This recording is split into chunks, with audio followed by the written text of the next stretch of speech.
Meus irmãos e minhas irmãs, vos saúdo com a paz do Senhor. Sou o professor Gesiel e este é o seu canal EBD em Ação, um canal feito especialmente para você, para abençoar a sua vida através das lições bíblicas da escola dominical. Estaremos estudando a lição de número 3 da juventude, a lição que veio especialmente para os nossos jovens.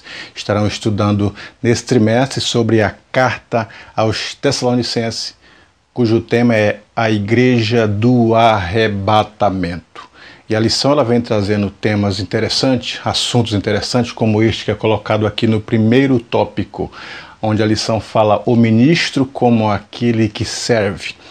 Na verdade, o serviço ele é uma das prerrogativas para o povo de Deus, para a igreja de Deus, o serviço em prol do reino de Deus.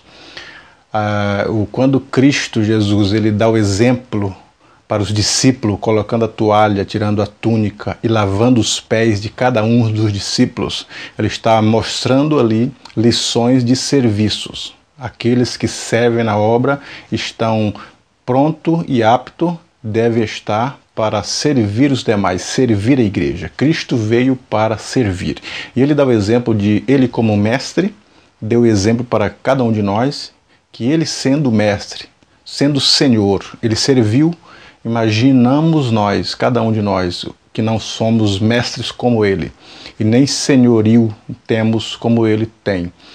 Devemos servir uns aos outros, servir a Deus, servir ao reino. Este é o objetivo. E na lição aos Tessalonicenses, Paulo fala exatamente sobre o serviço. E nesse primeiro tópico ele fala aquele que serve.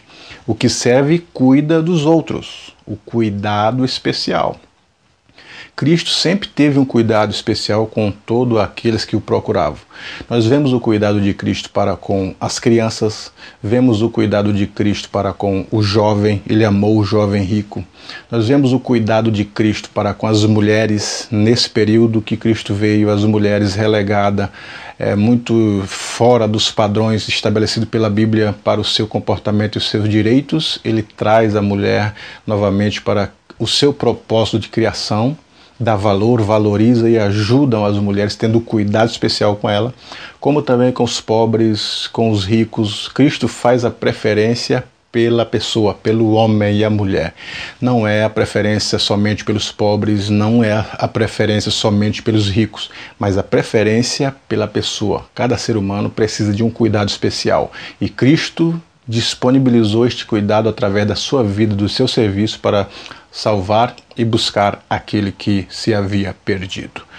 Os filhos e a relação com seus pais. Os pais são responsáveis pelo cuidado com seus filhos. Não é só a questão do cuidado com a educação, o cuidado com a saúde, mas o cuidado com a palavra de Deus. Está escrito em Deuteronômio que o Senhor Deus chama Moisés e deu uma ordem, ordena aos filhos de Israel, que essas palavras que eu hoje te ordeno, elas estarão no teu coração, e delas falarás aos teus filhos, assentado, levantando, andando pelo caminho, grava nos umbrais da porta, grava na mão, escreve-a, para que eles atentem para a palavra. Um cuidado especial para com os filhos. Nós vemos também as ovelhas e o pastor. Assim como o pastor de ovelha tinha um cuidado com a ovelha, ia atrás dela para resgatar, cuidava nas feridas e trazia de volta para o aprisco, assim é o cuidado que os irmãos devem ter um com os outros, com os filhos, com a igreja, com o pastor, com os seus liderados, com os membros da congregação. Cuidado especial. Jesus e os discípulos. Cristo teve esse cuidado especial com os discípulos quando ele faz oração. Todos que tu me deram, nenhum destes se perderam, a não ser o filho da perdição. Então Cristo mostra esse cuidado especial que ele tem. E no segundo ponto aqui está escrito aquele que serve mesmo com perigo de perder a vida. Servir a Deus mesmo com perigo de perder a vida. Quer dizer, você focar para o reino. Muitas pessoas serviram como Paulo, correndo risco de vida. Ele diz isso aos Coríntios. Risco de vida muitas vezes, em naufrágios muitas vezes, açoitados muitas vezes, sofreu açoite de varas, quarentenas. Tudo isso por quê? Pelo reino de Deus. Há pessoas, há cristãos que estão evangelizando, correndo risco de vida em países como a Coreia, países islâmicos. Vocês sabem disso, que a prioridade não é a vida, a prioridade é o reino para esses que amam o reino de Deus. E esses mesmo correndo perigo de vida, eles estão dispostos a servir a Deus, a buscar almas. Tem um livro muito recomendado sobre o contrabandista de Deus. Era um irmão que levava a Bíblia para outros países para que as pessoas pudessem ler. Naquele período eram os países das cortinas de ferro, onde o evangelho não poderia entrar, o nome de Jesus não poderia ser pronunciado, muito menos a Bíblia. E ele então contrabandeava a Bíblia, escondendo no seu veículo, na sua bagagem, para que os irmãos pudessem ter acesso à leitura, correndo risco de vida, trazendo exemplo de amor pelas almas e amor pelo reino. Ainda no terceiro subtópico, aquele que trabalha para não ser pesado a ninguém, trazendo o exemplo de Paulo, que fazia suas próprias tendas para poder ter o seu próprio sustento, porque os judeus estavam caluniando, dizendo que ele era um mercenário, que queria o favor dos judeus, queria uma igreja simplesmente para ter o dinheiro da igreja. Mas Paulo, ele prova ao contrário do que estavam dizendo sobre ele, e ele mesmo vai trabalhar para o seu próprio sustento, para não ser pesado aos irmãos. É uma lição, porque Paulo trabalhou pelo seu próprio sustento, apesar de ser um mandamento bíblico, que o obreiro é digno do seu salário. No Antigo Testamento, fazendo esse paralelo entre quem trabalha na obra e tem o seu sustento, eles usam a figura de um boi, não fechar a boca do boi que está arando, quer dizer, deixa o boi comer da própria plantação. Então eles usam muito essas figuras quando fala do ministro e de quem vive da obra. O pastor vive da lã das ovelhas, quer dizer, o sustento que as ovelhas traz para o seu pastor através de salário, a sustentação de uma forma geral financeira, ela tem um respaldo bíblico. Os levíticos, a tribo de Levi, foram separada para trabalhar simplesmente no tabernáculo. Eles não tinham terra, não podiam plantar, não podiam criar gado, mas sobreviviam de tudo aquilo que traziam dos dízimos e das ofertas e do produto da terra que as demais tribos traziam para a tribo de Levi. Portanto, é bíblico. Agora, todavia, há muitos mercenários. Nós devemos pregar contra esses mercenários que não querem trabalhar para viver simplesmente sugando o dinheiro dos irmãos. E até mesmo aqueles charlatões que estão aí enriquecidos e se enriquecendo com fazenda, com aviões, com muitos milhões na conta, a troco de cura, a troco de mensagens, de pregações. Esse sim deve ser repudiado do nosso meio através do evangelho genuíno e o evangelho sincero. É porque existem os que trabalham honestamente. Esses devem ser louvados e respeitados. Terceiro tópico da lição, vemos aqui o compromisso com a palavra. É um tema bom esse tópico aqui, porque assim como Paulo tinha compromisso com a palavra de Deus, ele nos mostra que nós precisamos ter esse compromisso com a palavra. E principalmente com a pregação, como exposição da verdade. O cristão deve pregar a verdade. O compromisso com a palavra, o tempo para a palavra. Hoje nós estamos vivendo na época do louvorzão. As pessoas louvam e um pouquinho de tempo simplesmente para a palavra. A palavra tem prioridade no nosso culto, nos nossos cultos e nos nossos louvores e adoração. Há inúmeros anúncios, há inúmeros conjuntos hoje em dia que tomaram e tomam tempo da palavra de Deus. E a palavra deve ser priorizada, deve ser ensinada, deve ser pregada. Cristo mais ensinou do que pregou, todavia nunca deixou de expor a palavra de Deus. Timóteo e Tito eram jovens que aprenderam a priorizar a palavra de Deus. Nós vemos Paulo falando para Timóteo, falando das sagradas letras, do qual aprendestes das tuas mães, a avó e a mãe que haviam criado Timóteo, né? E Paulo disse que ele aprendeu isso, então tinha que valorizar isso. Eram jovens, que é um exemplo para a juventude hoje.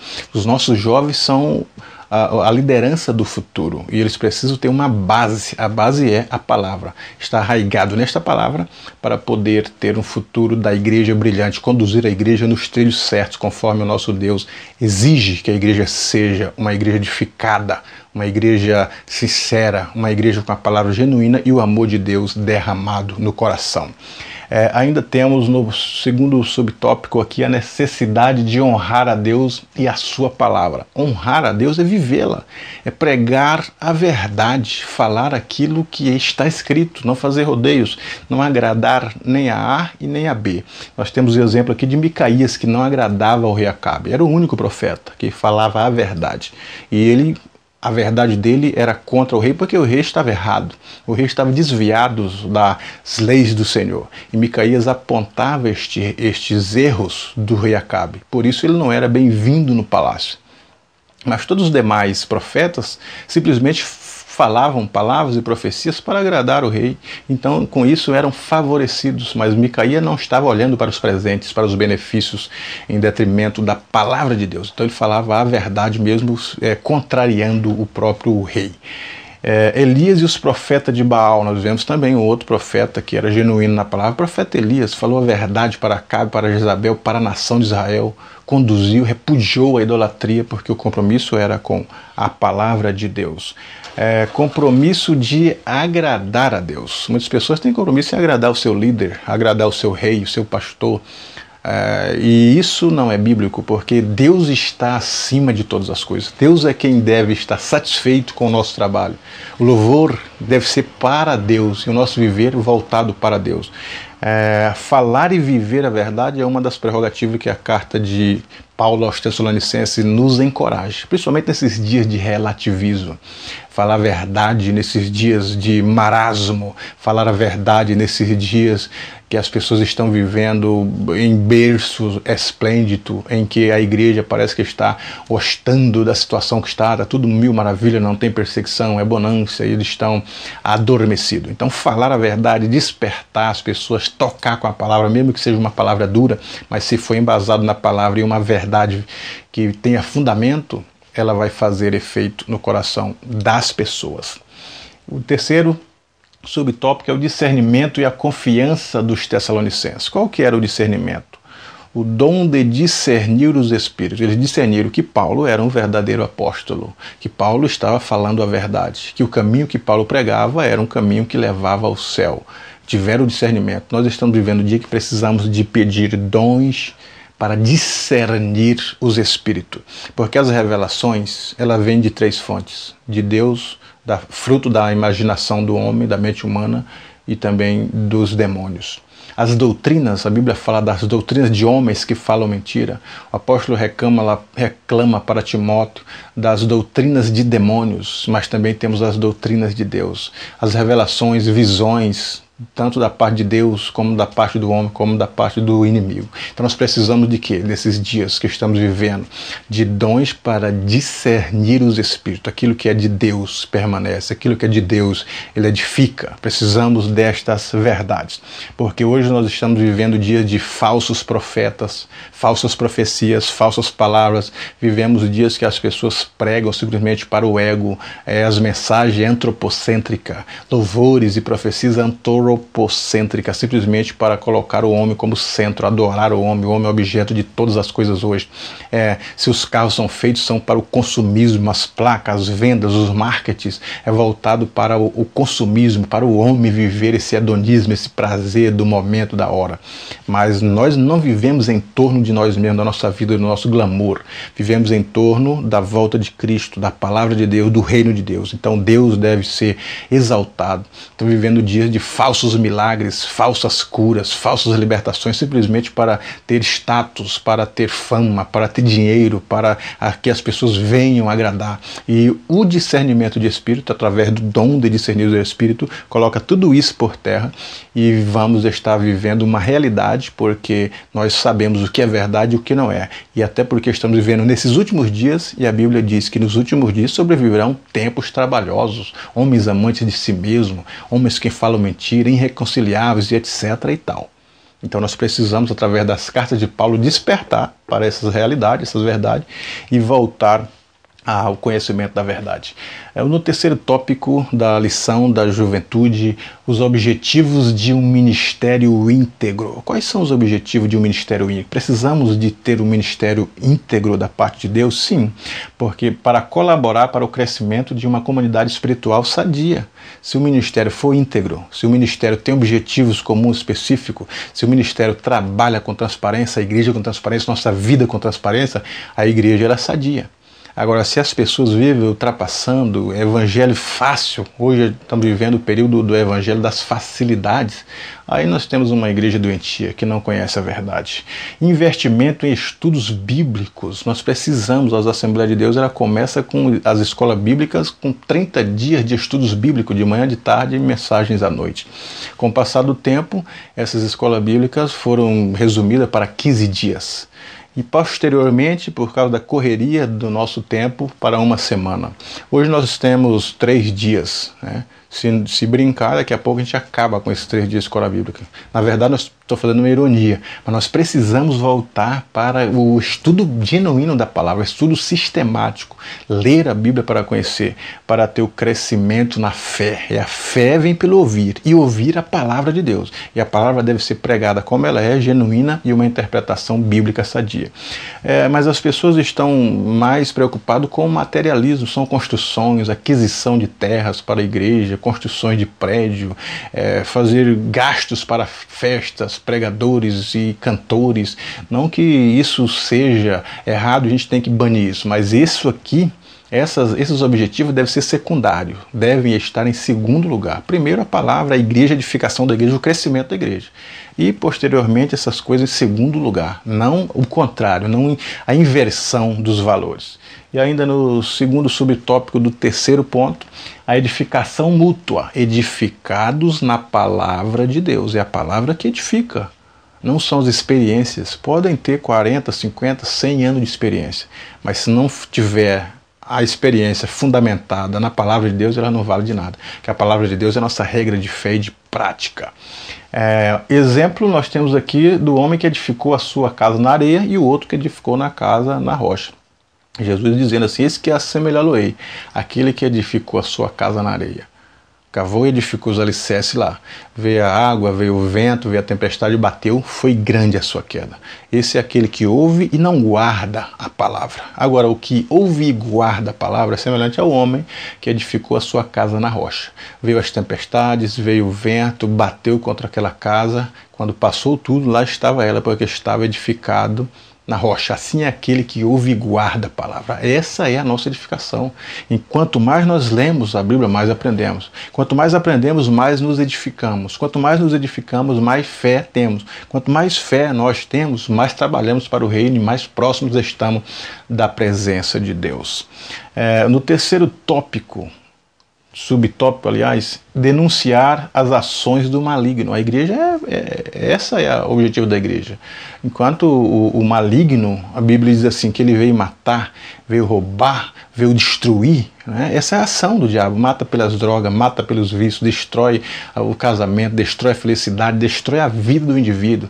Então o reino de Deus é o contrário disso. O Filho do Homem veio para que tenham vida, e vida com abundância. Então o reino das trevas é o reino da morte, é o reino da facilidade, é o reino da porta larga, cabe tudo, mas o reino de Deus é a porta estreita, cabe só a santidade, não cabe a bagagem, não cabe tudo que a gente traz do mundo. Então, conscientizar o jovem, mostrar as ações do reino de Deus, nós vivemos em detrimento ao reino de Deus. As ações do jovem devem ser submetidas à palavra, os estudos submetidos à palavra, a vida submetida à palavra, o pensamento submetido à palavra, para que nós tenhamos um viver digno e um viver bom. Portanto, professor e professora, ajude os nossos jovens falando essas verdades nas lições bíblicas, porque isso é bom e é agradável no Senhor, o nosso Deus. Então, eu desejo para você uma boa aula e peço que continue divulgando o nosso canal, comentando, curtindo, indicando o nosso blog EBD em Ação. Que Deus em Cristo vos abençoe e que o Espírito Santo possa falar melhor no seu coração.